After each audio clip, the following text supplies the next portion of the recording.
Well, hello everyone. And on behalf of Maddie's Fund, I want to thank you all for joining this week's community conversation where we're here to discuss how to diversify your board. My name is Shannon Roebuck and I'm Executive Director of Bridging Impact. And I'm hosting today's call with Ariel Zhang, Vice President of National Programs at Humane Rescue Alliance. So we're going to start today's call with a question of the day. And that question is, with all the stress you encounter, what do you look forward to during your day? For myself, I look forward to having short conversations with someone who's important to me. So my husband and I will often text or call each other when we're stressed out, or email saying, "Talk to me, Goose." And we've been doing that since the first Top Gun movie, which is an indication that we're stressed out and we just need to hear a friendly voice. So what are some things that other folks enjoy or look forward to during your day? Connecting with team members, playing with the dogs, absolutely. Taking our office canine for a long walk. That's great that you have your office canine. Spending time with dogs, running back to the cat or dog room to cuddle with some of my favorites. Awesome. Hanging out with my son, walking my dog. Yes. Oh, practicing guitar. That's lovely. Connecting with the team, walking in nature with my dog. I do that too. I'm listening to audiobooks in the car on the way home. Yes. Chatting with my son when I pick him up from school. Thanking donors. That's important. Yes. Loud, happy music. Doggy snuggles. Cuddling with cats. Snacks. Yes, that's important. Helps you get through the day. Passing treats out to the dogs and cats on site. Hanging with the kitten and cats. Reading. That can be peaceful. Yes. Gardening. Reading happy tales, adoption updates. That's awesome. Riding bike, making dinner. Drawing my dog. That's interesting. Very cathartic. Sending coworkers relatable workplace memes on TikTok videos. That's funny. Funny podcasts. Yes, podcasts do help with our lives these days. Chocolate. Absolutely. Foster dogs.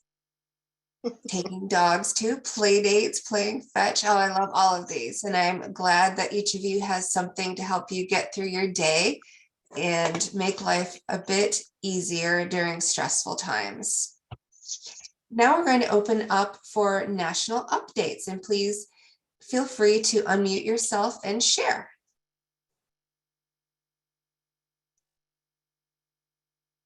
Hi, folks. Kathy from Humane Canada here. Last day to register for Humane Canada's Summit for Animals, which begins in less than 2 weeks and will be held in beautiful Victoria, British Columbia. I do hope that we'll see at least a few of you in Canada this year. Thanks, Kim.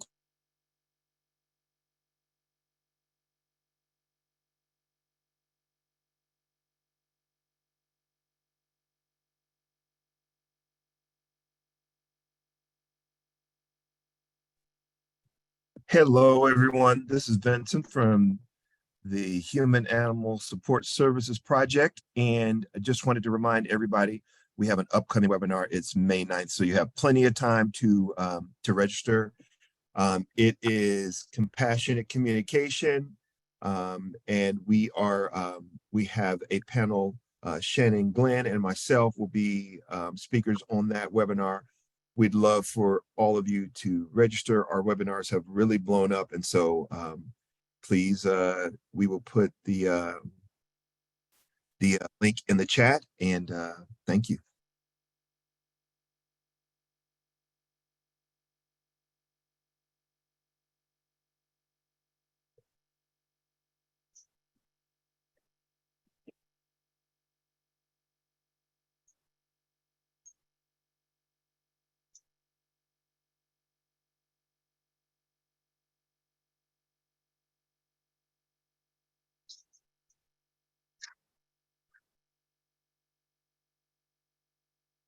Any other updates anyone would like to share? y'all hear me? Yes.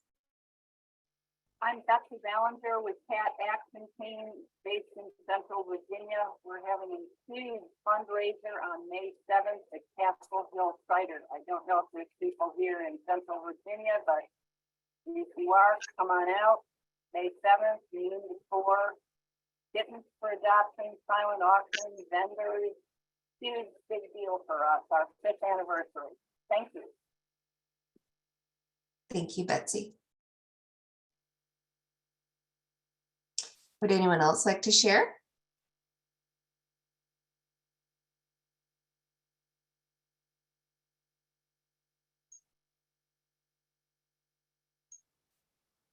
Okay, then I will go ahead and introduce our presenter today. So it's my pleasure to introduce Christal M. Cherry, who's Principal and CEO at the Board Pro. And we are ready to hear your wise words, Christal. Oh, wow. Thank you. Thank you. Thank you. Well, good afternoon, everyone. Depending on what part of the country you're in, I'm in Atlanta, Georgia. So it is just about 2 o'clock here. So welcome, welcome, welcome. I was excited as you were signing in to learn that there are a few board members and board chairs in the room. So I can't wait to hear what you guys have to say and share some good tidbits with the group. So welcome, welcome, welcome. My name is Christal M. Cherry, and this is Recruiting Diverse Board Members. I was invited here today by Allison Cardona, who apparently heard me speak at a conference last year. And I can't remember, Allison, tell me the name of the conference. I can't remember the name of it last year. Yes, anyway, it was the AWA Spring Conference in Yes. Chicago. Yes. So Nancy connected with me and asked me to come and be with you today. So I always like to introduce myself and share a little bit of personal information because inevitably I'm going to have something in common with a few of you. So when you hear your thing, just give me a high five or a head nod or a slap or something in the reactions. My name is Christal M. Cherry. I am a mompreneur, which just means I'm a kick-ass mom and an entrepreneur. So if that's you, high five, high five, high five. I know how hard it is to do both. I'm a native New Yorker. So if there are any native New Yorkers in the room, hello, hello, hello. Even if you haven't been, but you want to go, high five to you. I'm a board consultant. The name of my firm is the Board Pro. I'm a recovering fundraiser, 23 years as a nonprofit fundraiser first, and then pivoted a year right before COVID and decided I wanted to work with boards. I'm also a board member. So for those of you who are board members, I know what, I know your pain. I know what you're going through. I'm actually the worst board member to have on your board because I'm a board consultant. So I'm always going to hold the board chair accountable for what he or she is supposed to be doing. My board chair hates it when he sees me calling. He's like, oh God, I'm in trouble. And I'm like, you're absolutely correct. You haven't asked me for my board gift this year. I'm feeling some kind of way about that. I'm also a donor and a volunteer, and I like to share that too, because I think it's really important if you're going to be working in this nonprofit space, if you're going to talk the talk, then you need to walk the walk. So I make sure I give back with my 13-year-old son, Malcolm. I'm a breakfast lover. So any time of day, I'm eating waffles, I'm eating pancakes, I'm eating boiled eggs, I'm eating yogurt. That's just my jam. So if that's you, high five to you. I can pass on lunch and dinner, but I want some eggs and bacon, okay? I'm also a lover of anything purple. So hence my purple screen here. And I don't have, that's funny, I have on a blue shirt in the picture and a blue shirt today, but I am a purple lover, I promise you.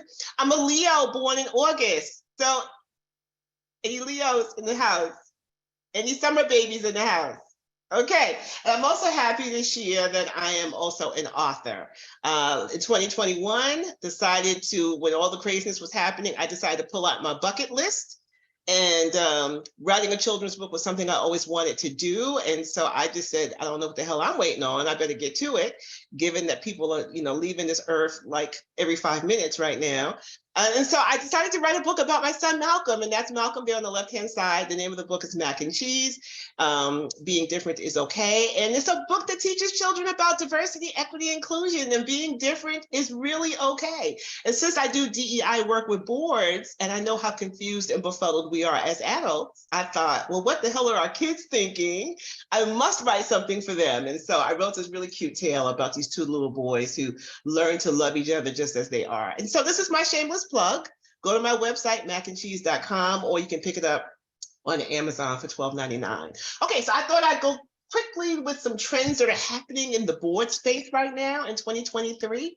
I will say this, I do speak quickly. We have a lot to talk about, but if you do have questions or if you do have comments, feel free to put them in the chat. I'm happy to respond. We don't have to wait until the end. So this is interactive. I want to make sure that I'm answering your questions and that you guys are getting from what you need. So some board trends is that we're seeing a reduction in the number of board meetings, right?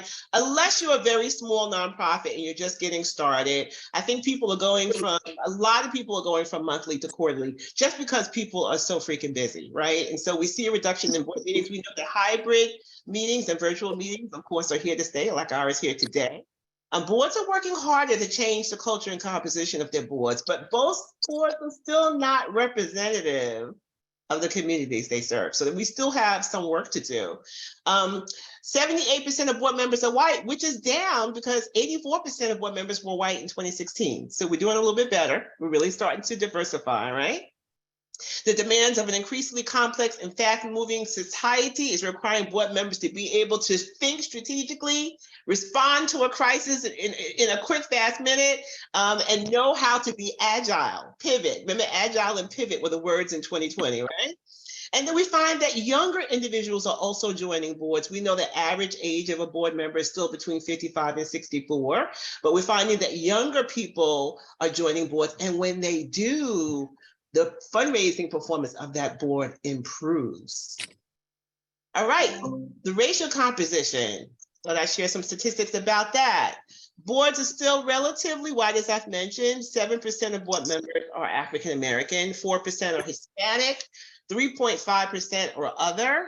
And I really wish they would break down those as well, you know, instead of othering people into big groups, because that's, you know, Asian American, Indian, a whole bunch of folks go into other. And then 78% are white, as I've shared.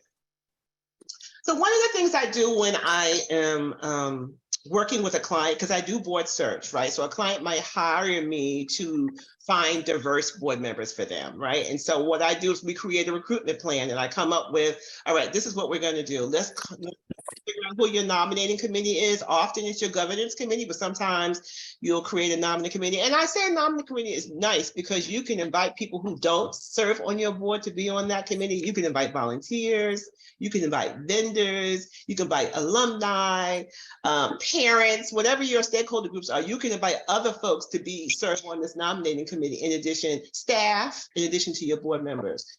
Right, then we normally complete a matrix. So I have a good idea of who's on your board so I can see what gaps need to be filled. I create an announcement for you. We figure out what the board application should look like. And then we promote out into the world, right? And I promote everywhere, particularly if I'm doing a national search. So I'm all over the place. I'm on LinkedIn, I'm on social media, I'm in the networks where your organization, so for you guys who are working with animals, I can be in all of your animal networks, making sure that I'm promoting this, a vacancy that I'm working with. I also have done regional searches. So I had a client who was in Texas and she only wanted people who lived in Keller, Texas to be on her board. It was very, very streamlined, but I was all in Keller from Atlanta, you guys. I was calling churches. I was calling the radio stations. I called the Hispanic Chamber of Commerce. I called the sororities and fraternities in Keller, Texas, to find me some folks who are qualified to sit on the board. And then after I find those folks, I interview them. I do a serious vetting session with them. I interview them. Sometimes I'll ask for references or writing samples. It depends on what the board is asking for. And then I present my slate of candidates to the nominating committee, who then choose them. And then I come back and I do the welcome board and onboarding orientation for them. So that's normally how it works when I work with a client. And the reason why they hire me is because this is a lot of work.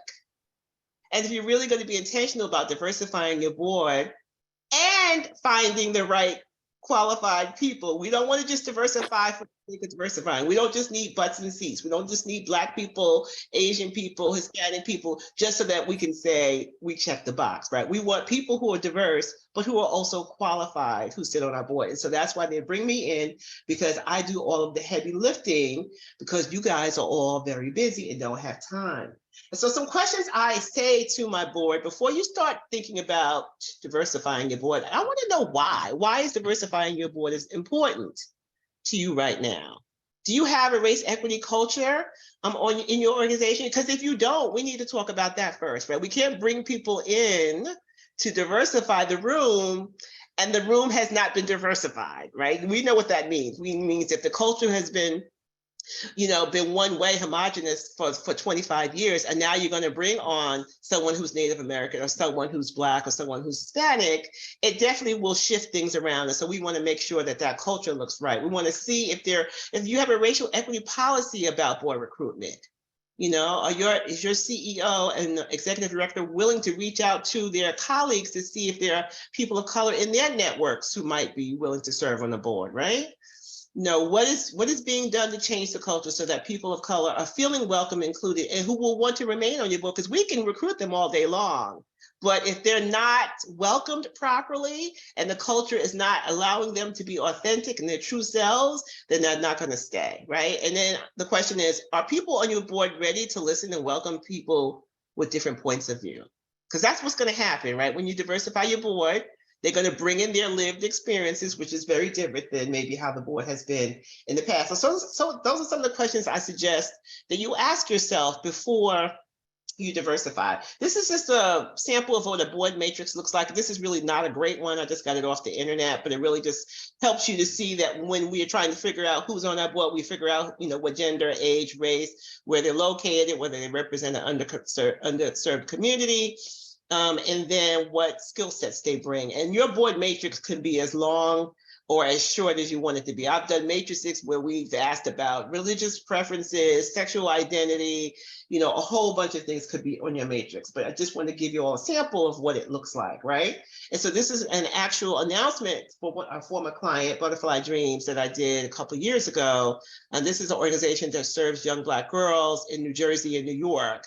And they were looking for national board members. And so this was a national search. This was an announcement that I created. And then I put this out into the atmosphere and all the Black girl spaces to see if I can find board members, diverse board members. And interestingly enough, I was able to find a white male, which I was surprised who would be interested, but he applied and he said this was a space that he was curious about and he thought that he could learn some things and really wanted to be on the board. So he's not representative of the community, but he was very excited and passionate about the mission. And so I recruited him and they accepted him. So, all right. And so when you're building your pipeline for diverse board members, you really need to be intentional, right? That means you need to start looking before there's an opening. Right? So you want to start tracking people of color who are in your community, who are doing some wonderful things early, and, put your eye on them and say, oh, I see Jan over there. She looks like she's rocking and rolling in our community. We don't have a board seat open now, but I'm going to reach out to Jan and say hello and introduce myself and start building a rapport with her so that when an opening arises, she might be interested in joining. Maybe she wants to be on a committee first. Maybe she wants to be on the fundraising committee or the nominating committee or the programs committee if you have an event coming up. So you can find ways to get people involved and engaged in your organization even before they join the board to see if this is something that they really want to do and to see if they're a good match for what you're trying to do, right? So appointing people to advisory boards and casting a wide net, right? Outside of our comfort zones. So what I tell my board members is, and my board clients is, first we start off with your personal networks. I tell people, pull out your phones and let's scroll. And they look at me like I'm crazy. I'm like, no, I'm really serious. Pull out your phones. Let's go through our contacts and let's scroll through it. I want you to identify 2 or 3 people in your phone who you're cool with, who have no idea that you either work for your organization or you sit on the board of that organization. You have never mentioned it at all. And you realize this person may be general counsel at Home Depot. They might be a teacher. They may be a grant writer. They may be a social media influencer. You have people in your networks, in your phone right now that you have never mentioned your organization to. For whatever reason, you may go to church with them, you may work out with them, they might be in Rotary, they may be in your book club, whatever it is, and you've never mentioned it. So there are folks in your networks right now that could be good candidates for your board. So we start there, right? And then once we exhaust there, then I say, let's cast a wide net and let's start looking around in all those spaces that I mentioned to you earlier. And I'm going to share a little bit more about that. So here are some other places that I recruit, as I mentioned. I will call the National Black, Hispanic, and Chamber of Commerce if there's one in your city, right? I put announcements on LinkedIn. There's a website called BoardNet USA. I reach out to all the civic organizations when I'm looking for people of color, 100 Black Men, Jack and Jill, the Links, Mocha Moms, the National Black MBA Association, Black churches, fraternities, and sororities. I actually reach out to them myself and I share with them I have a really great organization that I'm representing. They've hired me and they're looking for some fantastic board members who are passionate about education or girls or dogs or whatever it is, cats. I want to know if you'd be willing to share my announcement with your networks. And most of the time people will say yes, right? And so again, that takes work, right? And then you can publish your vacancies on impactopportunity.org. I don't know if you have a local AFP, Association of Fundraising Professionals, in your community. United Way, like here in Atlanta, United Way has a program called VIP, which is Volunteer Involvement Program. They teach people how to sit on boards and then they place you on a board. And I'm a graduate of that program. And so I know they're always trying to find organizations to place their board, their newly trained prospective board members, right? Here in Atlanta, we have the Atlanta Women's Foundation. They have a program to teach women how to sit on boards, and then they place them on boards, and they're always looking for organizations. So if you have those kinds of networks in your community where you live, you might want to investigate that. There's a group on Facebook called NPO Unicorns, People of Color, Nonprofit Professionals. I don't know, there's 3,000 or 4,000 people in that Facebook group. You can post on that for free, looking to diversify our board, and then put your board announcement in there and get some possible leads that way. I've been in Clubhouse, I've been on LinkedIn, I've been on Indeed.com, I've been on Work for Good. I put announcements up. Sometimes it costs money to post those announcements, and I usually charge my client for that. But sometimes that announcement will run 30, 60, 90 days, right? And so your announcement keeps running over and over. So the point that I'm trying to make is, if you're really going to be serious about diversifying your board, finding the right candidates, you got to do the work. You have to be proactive about it. You can't sit in your comfy chair and expect these people to just fall into your lap because you have a great mission. If you're really serious about diversifying your board, you got to do the work. You got to mobilize your board members or hire a consultant like me to actually do that for you.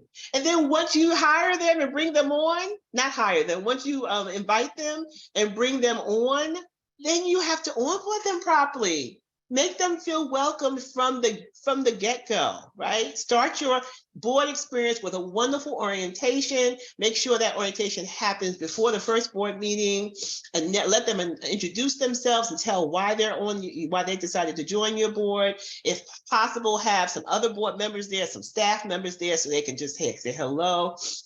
You want to give them some kind of gift, maybe a pen, some, t-shirt or something, just to say, we're so glad that you've joined our board, right? And you want to make them feel welcome. You want to give them an opportunity to kind of get immersed into the organization from the very beginning. And so my agenda for an orientation includes mission moments, it includes committees, so they can see what committees your organization has, or your board has, to see if they can serve. And we invite them to get involved at the orientation. Right. We want to let you know from the very beginning, board service means action with our organization. We don't want you to just come on the board and sit and be idle. We want you to come on the board and we want you to work. And so we have opportunities to do that. And so to make them feel welcomed, as I mentioned, you might want to sign them up with what we used to call a board buddy. Now they're calling them mentors, the person who can kind of help acclimate them to the board culture. Like, you get there, just like you guys said, you get here 10 minutes early because we're going to have some refreshments. Let me tell you where to park, go up this elevator. And once we get inside, sit at the front. I could tell you who the allies and alligators are in the room. Just the people, just somebody who kind of gets you into the groove about what's going on. Oh, join this committee. They're a great committee. They're very active. They're very engaged. I would suggest let me just tell you, the next board meeting is on so-and-so. Let me make sure you have the agenda. Just making sure that this person has somebody on the board who's kind of looking out for them until they can get up to speed. Put name tags on everyone so everyone can see, okay, Charlie, everyone can see. I'm going to introduce you all to Charlie since y'all are animal people. He's over here trying to, okay, Charlie, you see everybody? Huh? Say hi. Okay, mommy's in the middle of a presentation, so I can't play with you right now, okay? All right, go away, booby. Okay, all right. You wanted some love. Sometimes you just got to stop and give them some attention. Making sure that there are name tags on all of the folks so that everybody knows who's in the room, right? Including their bios. If you don't have a board portal, which I suggest you have, if you still have that big old red board orientation book, I hate those books. I have one on my shelf that's been there for 10 years. But if you don't have a board portal, make sure that everyone knows who these folks are. Let them tell a little bit about it, but put their bio somewhere. You know, you can create a Google Doc file and put everyone's bios in so people can see where they work, who they're married to. You can include birthdays, you can include hobbies, right? Do you want to make this a culture of civility where people are feeling one another and get a chance to get to know each other, right? So they help them get up to speed and then ask them to join committees and get involved right away. Let them know what events are coming up, all of those good things. So I say at the new member orientation, get them on the right track right away. Get them to join committees. Get them to find out when the events are coming so they can put that on their calendar and make sure they know when the next board meeting. So just some of the fundamentals, you guys know, duty of care, duty of loyalty, duty of obedience, making sure you're training them right, because we can't expect our board members, once we recruit them, to come on and be active and not train them and equip them. And so many of my clients will call me and say, oh, my board is lame, my board is not fundraising. And I'm thinking, okay, that might be true, but what have you done to equip them? And so we want to make sure from the very beginning, they have the basics, right? They know what the fiduciary responsibilities are. We want to make sure that they sign a letter of agreement so they understand exactly what their responsibilities are once they get on the board, right? So I had a organization called Family Promise I was working with. And so this is a letter of agreement that they use, right? They understand their legal and fiscal responsibility, that I'm to be familiar with the budget. I'm going to attend this, 10 meetings or 8 meetings every year. I know my annual contribution is $1,000. And I know that should I fail to fulfill my commitment as a board member, the board chair and I are going to have a serious conversation. Right? Because again, we don't just need butts on seats. We need people who are really going to do the work. And we know that on any board, there's always a handful. If you got 12 people, there's usually 4 or 5 that's in there, in the grind, doing the work. And then the other 5 or 6 are just floating around and chilling in the background. I say to you, make sure you have term limits and you make sure that those folks get to see the door when their time is up. And even maybe before then, if they're not doing what they're supposed to be doing. So you want to make sure in your bylaws, there are provisions to remove board members when they're not performing optimally. And if you have them sign this agreement, they know that if they're missing board meetings, they're not coming, they're not giving, they're not engaging, they got to go. We don't need people just sitting in our rooms, right? So, pledge contracts are good because they set clear expectations, acknowledges responsibility, and we hold board members accountable. We also want to let them know that they do have some rights as board members. This is not just a one-way street. Once they come onto a board, there's some things and rights that they have as a board member. They have access to records and policies, particularly as it relates to like human resources policies, right? They can call meetings in the event they feel something funky is going on at the top with the executive director. If they feel like something is in turmoil, they can certainly call a meeting. They have a right to dissent. They don't have to agree to everything that's going on. And they have a right to be protected with liability insurance. And then the business judgments rule just says, we think that if you're a board member, we're trusting that you're making decisions in the best interest of the organization and you're pretty much protected. Okay, so regardless of what's going on, we always want to emphasize mission. And you guys would be so surprised, or maybe you wouldn't, how many board members are not real clear about what the mission is of the organization. I've done that exercise where I will say, okay, let's have a little fun here. We're going to go around the room. I want everybody to share what the mission of the organization is. And you'll be shocked how some people are sweating, they're shaking their heads like, oh my goodness, we do something with financial literacy, and I know we have an after school program, but your board members should be able to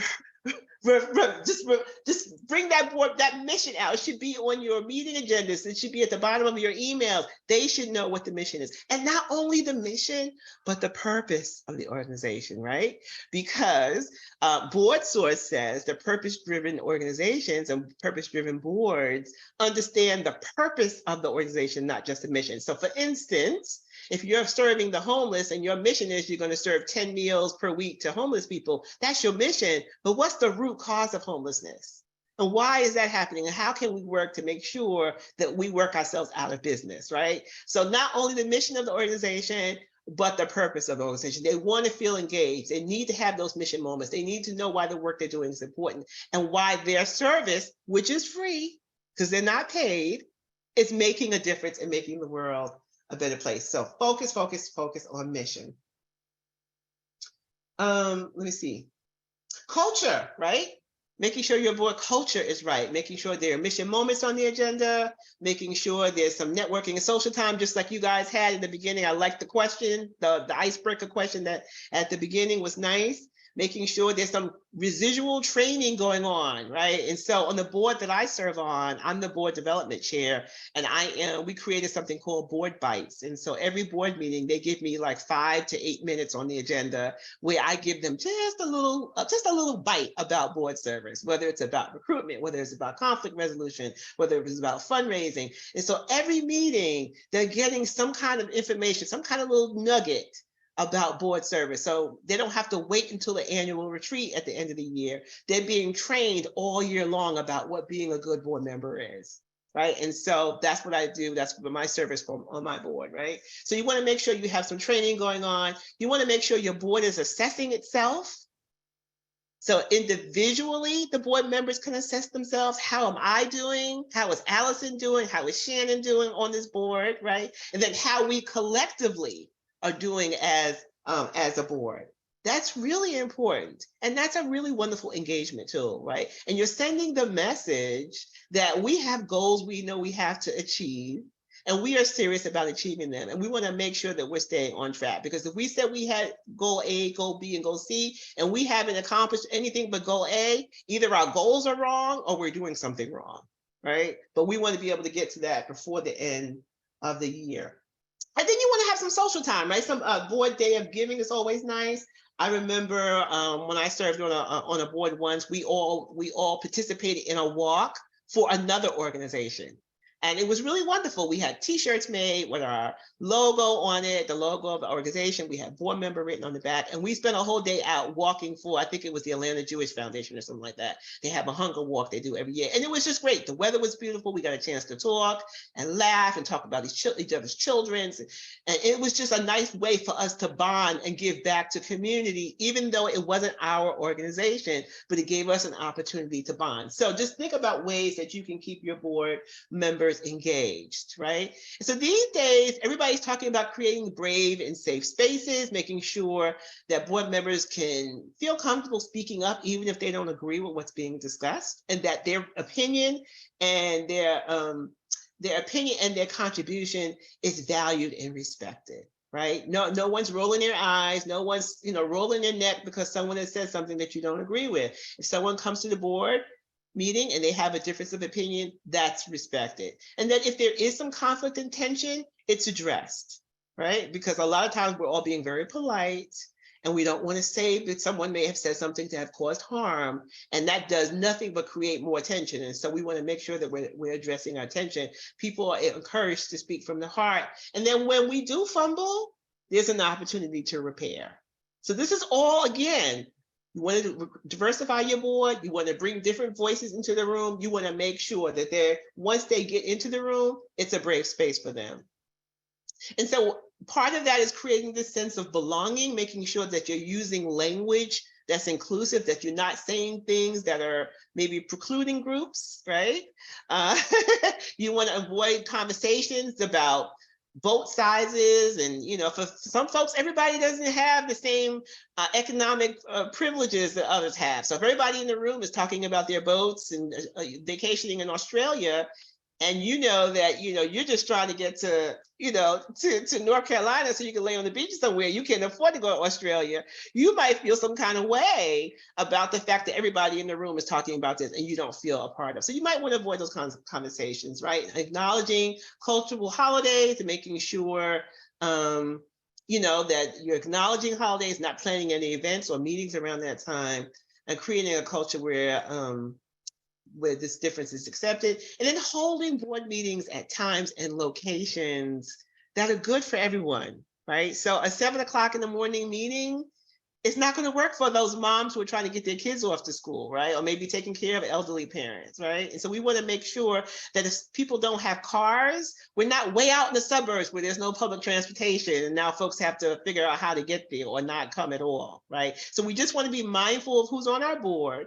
and making sure that the policies that we're setting and the rules and how we're working and how we're navigating is appropriate for everyone that's on the board. So what I want to do now, I want to stop for a second because I'm doing a lot of talking and it's very quiet and I see a lot of black boxes. So I hope you guys are listening and not, on Facebook or TikTok, because I know how it is when you look. I've sat in these meetings with my camera off. I'm cooking, I'm feeding the dog, I'm doing a whole bunch of things. I'm just saying, hopefully you're tuning in. I want to see if you have any questions or comments about anything that I've mentioned. I've talked about a lot so far. So if you have any questions about the sources for diversifying your board and finding the right board members, how you bring them on, creating these safe spaces so that everyone feels like they belong. If you have a question or a comment, I would love for my board members or board chairs to chime in. So I'm going to be quiet. First of all, Christal, I just want to say that you have so much energy that if anybody is on Facebook right now, I would be shook. I'd be absolutely shook because you're bringing such amazing energy on this Monday morning. And actually, I'm going to chime in here really quick as people drop in questions in the chat, because we actually had a question for you before you even came on here. Really? Yes. So as soon as we announced that this was the topic today, someone wondered, what is the role of an ED in creating that board culture? Because obviously there's a conflict of interest because, the ED reports to the board, but wanting to set the intentionality and the tone for the board because it is still their organization. So just wanting to hear a little bit about your thoughts on that topic. Yeah, and let me just say, those of you who are EDs, can I just give you a high five and a big old fat hug? I mean, I know how hard it is. You are juggling like 8,000 things, right? They expect you to be magicians, right? You have to manage the staff, you have to manage the board, you have to be a great fundraiser, you have to know how to keep that budget in shape, right? You have to talk to all your stakeholders and smile even when you don't want to smile. I get it. It is really, really hard. So bravo to you EDs who I hope you're being paid fairly. And that's one of the things I always tell my board members, look at your ED. What is going on in his or her life? What's keeping them up at 4 o'clock in the morning? You as the board should know that, right? And so that you'll know what it's like to be in his or her shoes and making sure that you're paying them fairly, because this is hard work and sometimes thankless. And a lot of folks burn out. It could be a lonely space for CEOs and executive directors. So let me just say high five to my EDs in the room. Anyway, okay, getting on my soapbox. Anyway, yes, the ED plays a humongous role. So let me just be clear, because I know this is a question I ask often, like who's responsible for recruiting board members, right? And so some folks will say the ED is, some people will say the board is. I mean, technically, it really is not the ED's responsibility to recruit board members. That is not his or her role. Because, we know why, because there's a conflict, right? These people are essentially her boss or his boss, right? And so, I mean, I would love to be able to pick my boss, right? I would have all my friends in there, right? But you want to make sure that you have objectivity going on. So the board really is responsible for recruiting the board members. Now, the ED should have some say. He or she should be able to see who the potential board members are and should be able to weigh in on it, make recommendations. But the final decision about who serves on that board should not be the EDs, right? So that is not a power that he or she should have, even though I know in real life it happens more than not, right? But the ED really has some power in controlling how that board is operating. First of all, having a really good relationship with them is really because you're going to need allies, right? There are going to be times when some SHIT hits the fan, and you're going to have to go to that board and say, listen, we got some red on this budget.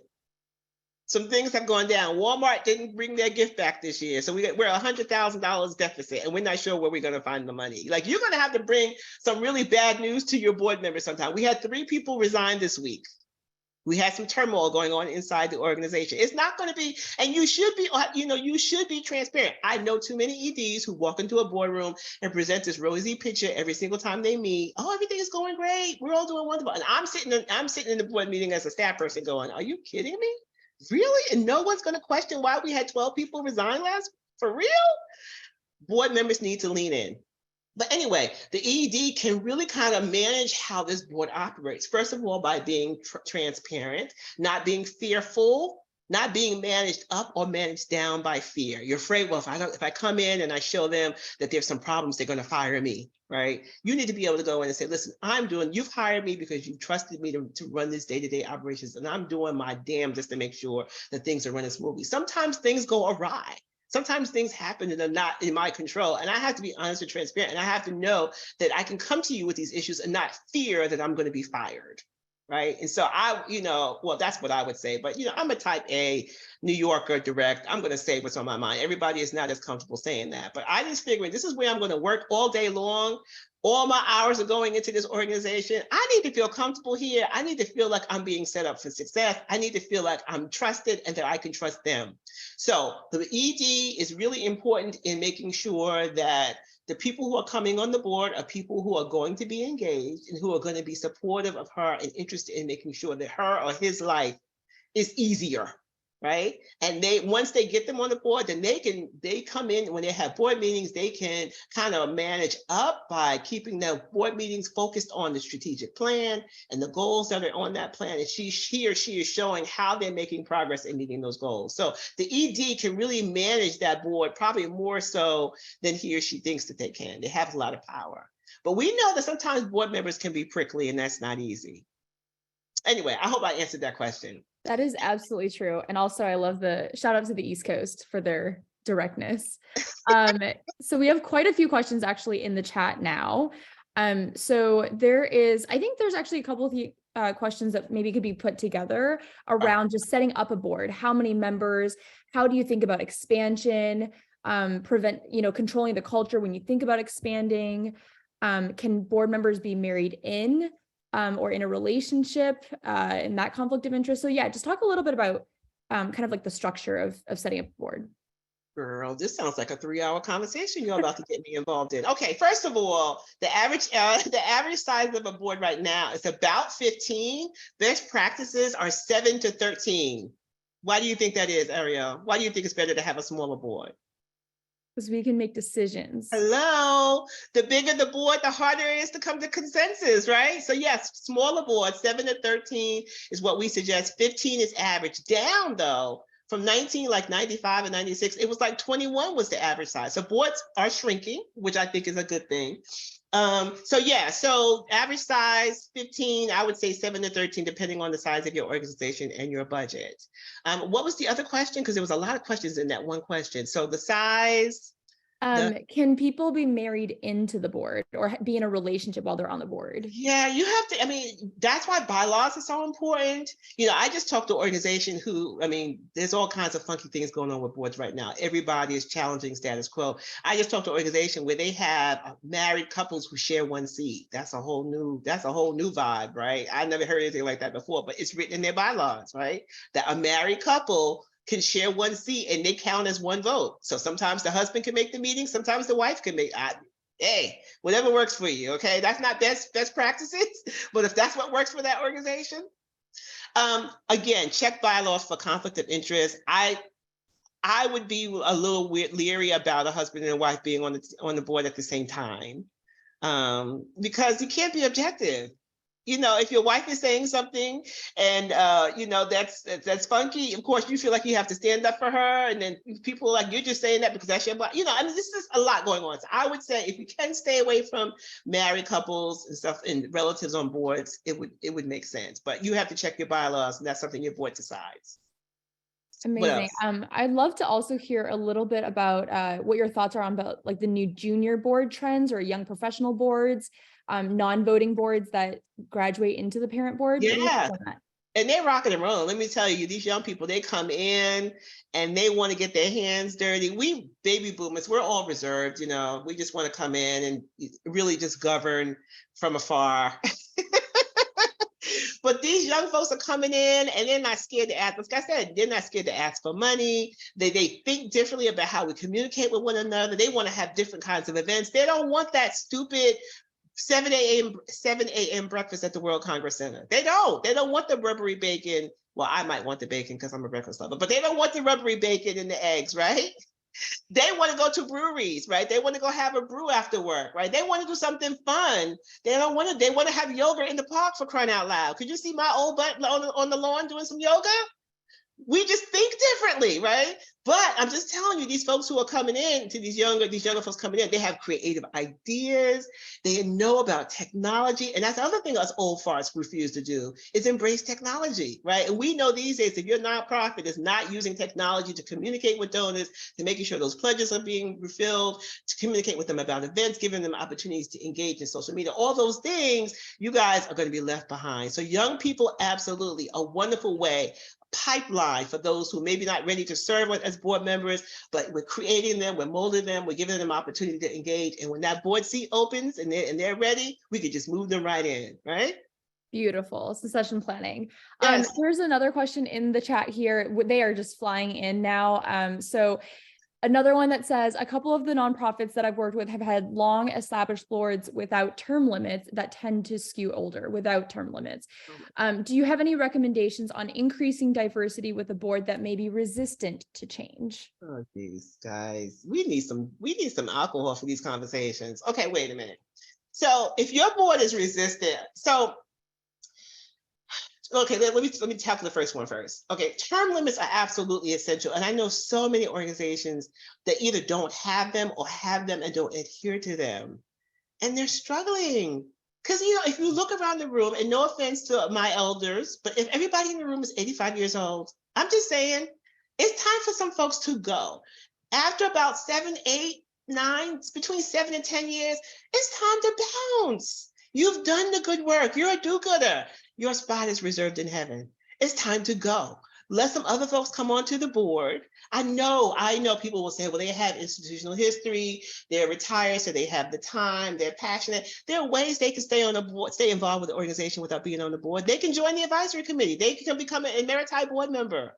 Shoot, you can just be a volunteer, for crying out loud. You don't have to be on the board, but move over and let some fresh new faces and voices come on in. So if you have term limits, adhere to them. And if you don't, and I know it's hard because I have a client right now, they don't have term limits. And when I mentioned it the other day, all I saw was all these red faces on my screen. I was like, looky here, you guys need to realize the world is changing. You can't hold on forever. I know you're passionate about this organization, but it's time for you to move out. I'm sorry. It just is. I can't fluff it up for you and make you feel good.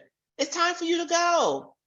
You've done all you can do. We've heard you 15 million times. You've been to every gala. You've told all your friends and family about the event. You've given every year. We thank you for your service. See ya. Okay, I guess I'm too direct. What was the other question about term limits and what else? Oh, resistance. So let me just tell you, with the changes that we got going on in the world right now, there's a lot of resistance to lots of things. I do a lot of DEI trainings, and I can't tell you the resistance I get about that, about term limits, about fundraising, all the things that we know that can be controversial. And I just say, if you can't get down with the change, you're not on the right board. And that's really what you have to say. I did a DEI training last week, and the executive director called me and said, one of my board members resigned. And I said, congratulations. Because if they can't have the comfortable conversations about what's happening in the world right now, then they're not going to be best suited for your board. The world is changing. We cannot stop it. We can't. What we've been doing has not been working. Boards are broken, right? And unless we do something to fix it, to make some changes, nothing's going to change. And that means individuals have to be willing to do their own work. They have to be willing to look at themselves in the mirror and say, where do I stand on things? Where do I stand about the racial conversation in this country? What biases? I did the work. In order for me to work with boards, I had to do my own work. So each individual has to do his or her own work before they come into the boardroom even. Right? Where do I stand about young people coming on boards? Where do I stand about married people having one seat? Like all the things that we would be like, oh, touching my pearls, I could never. This is the world now, right? And so if you can't be down with the change, it's time for you to go. And so if a board member resigns, and she and I talked it through, my client, and she said, actually, she was a board member who was not really doing a whole lot anyway. And I guess she felt uncomfortable with the conversation. So she resigned. And I said, congratulations, move in somebody else. Amazing. Okay, I'm sure we could have this conversation all day, and there are so many people who are about to send your video to their board members because now you're their voice. So this is amazing.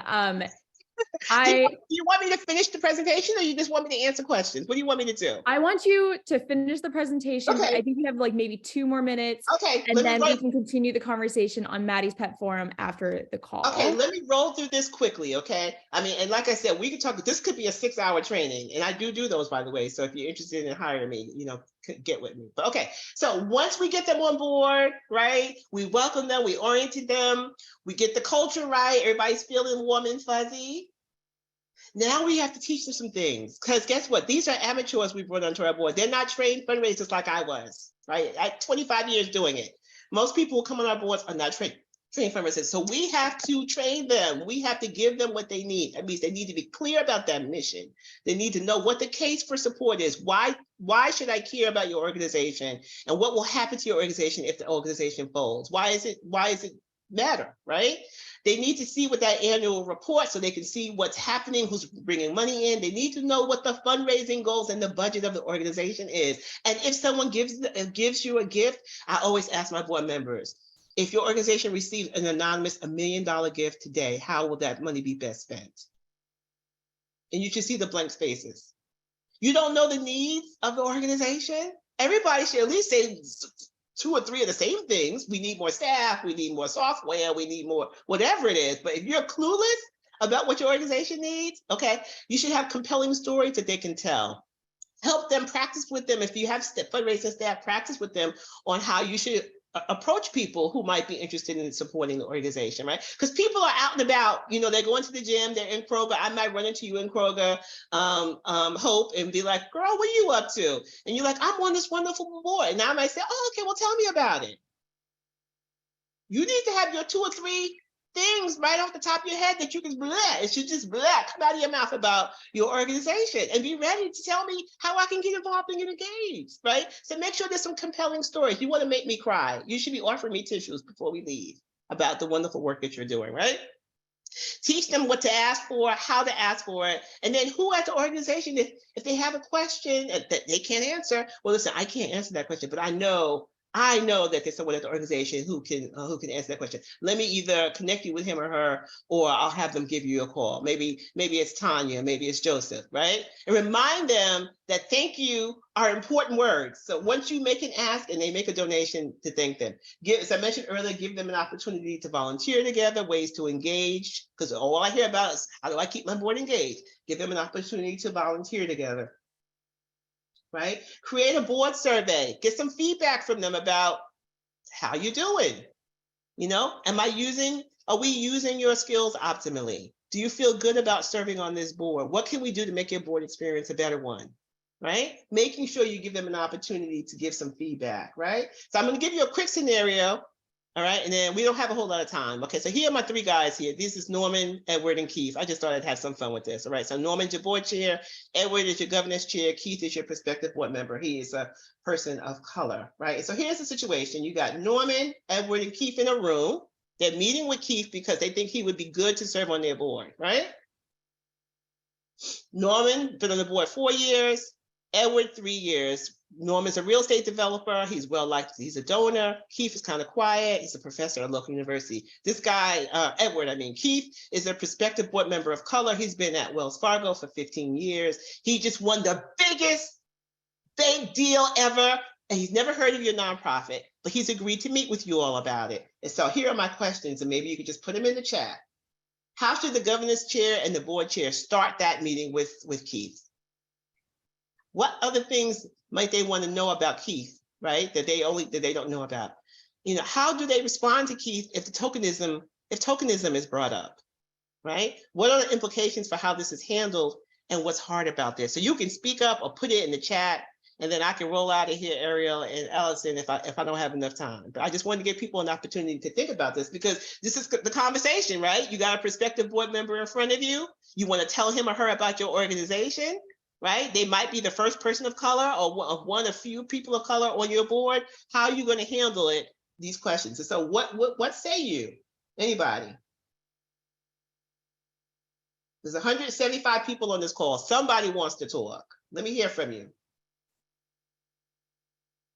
Got the governance chair and the board chair in the room with a prospective board member, Keith.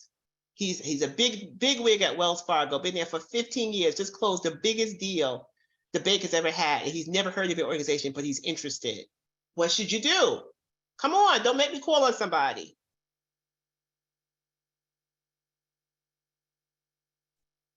Y'all gonna make me do it, aren't you? There are some answers in the chat, but we would love for people to unmute. I love Bobby starting with thank you. Time is valuable.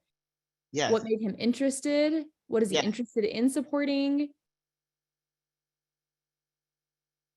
Okay, let me call on some folks. Y'all working my nerves. Okay, let's see.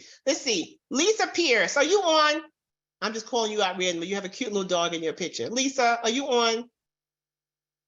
Lisa Pierce? Yes, I am on, and I did drop something in the chat. Talk to me, girl. What's going on? What should we do? So prior to that meeting, I would hope that someone had sent an organization like a strategic plan that included the mission and vision of it. And I would honestly ask what would he like to contribute? What would he like to do with the organization?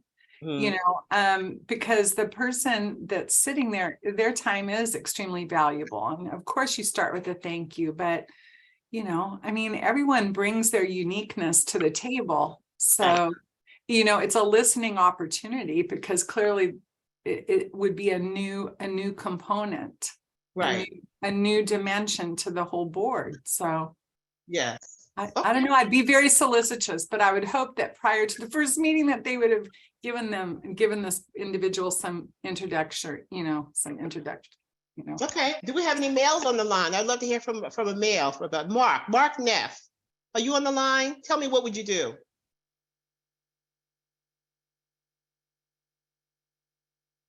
Mark, are you on Facebook, Mark? Mark.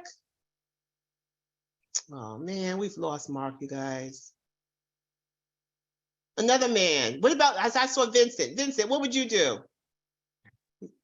Well, you know what I would, especially from the what do you call it? The responding to the question about tokenism is to be transparent, acknowledge that we understand that we've undervalued diversity on the board.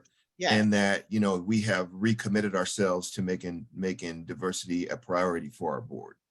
You guys need Vincent in the room with y'all, head on. You nailed it. So let's not tiptoe around it, right? Let's just put it out there out front. We have not done a good job in making sure that we have diverse voices at our table. We realize we're serving an organization where there are diverse people in our community, and we've not done a good job in this area. And so we're here today because we realize that, in addition to the fact that you're a person of color, you are awesome. You are qualified. You are this bank president or VP, and you just closed this big deal at your bank, and we would love to have someone with your skill set and qualifications on our board. So yes, I would not tiptoe around the tokenism question, Vincent. Thank you so much. That's exactly what I would say. Okay, and what's our implications for how this is handled? Anybody? Elise Smith, what are the implications for how this is handled? Gosh, that's a hard one. I've been following on the whole time, but this is not something that I'm familiar with. I've been taking in everything and taking notes. We have such a small board that this is a lot of stuff that we need the answers to. Okay, well, I respect that. At least we're gonna move it right on. What about Nanette McCann? What are the implications for how this is handled? What happens if they mess this up here? Extreme embarrassment.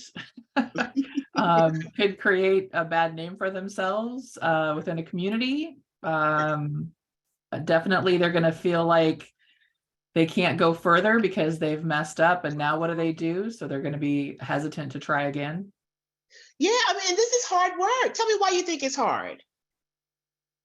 I think it's hard because it's uncomfortable for people. It's not been, I hate to say this out loud. It's not a normal behavior. I mean, it's not been something that they're used to having that conversation.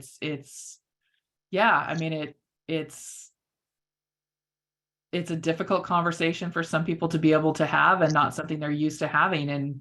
And I think it creates a lot of discomfort, and we can all feel like we're making mistakes. But as someone who has both done training and made mistakes, you know, there is this thing called grace that hopefully we give ourselves and that we give others.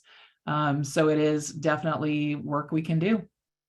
And this is what I tell my folks: we definitely want to extend grace. This is not about a blame game here. Nobody's trying to shame anybody. What we're trying to do is acknowledge what's happened in our country, right?